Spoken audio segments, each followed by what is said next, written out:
Now that we have this ball on the screen, let's go over how we can add multiple keyframes, and then in the next video I'm going to show you a quick tip on what you can do to change those keyframes when you have multiple ones on the timeline. So let's say we want to go forward to 4 seconds and we want to keep this ball here. Well, what we can do is highlight all of these keyframes and we can move them over to the 4-second mark. Once I get done with that, I can go back to 2 seconds and make changes to these different properties. So let's say I want the ball to go up and then come down. So I can take my position, I'm going to use my Y axis, and I'm going to go down and then I'm going to go up to show you the difference.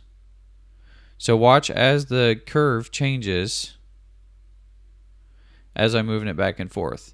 So we're going to put it up here, and then you can see how this changes from looking at the screen. So if I go back now, the ball is going to go up on the curve and then it's going to come down to the other side.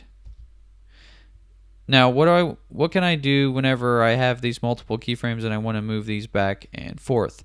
Well, I can either highlight the keyframes and I can move them all, or I can use one keyframe and move it, or I can scroll back to these keyframes and then move these forward as well until that actual position property doesn't start until 1 second. So this is how you can work with multiple keyframes, and in the next video I'm going to show you a quick tip on what you can do to make these keyframes move relationally.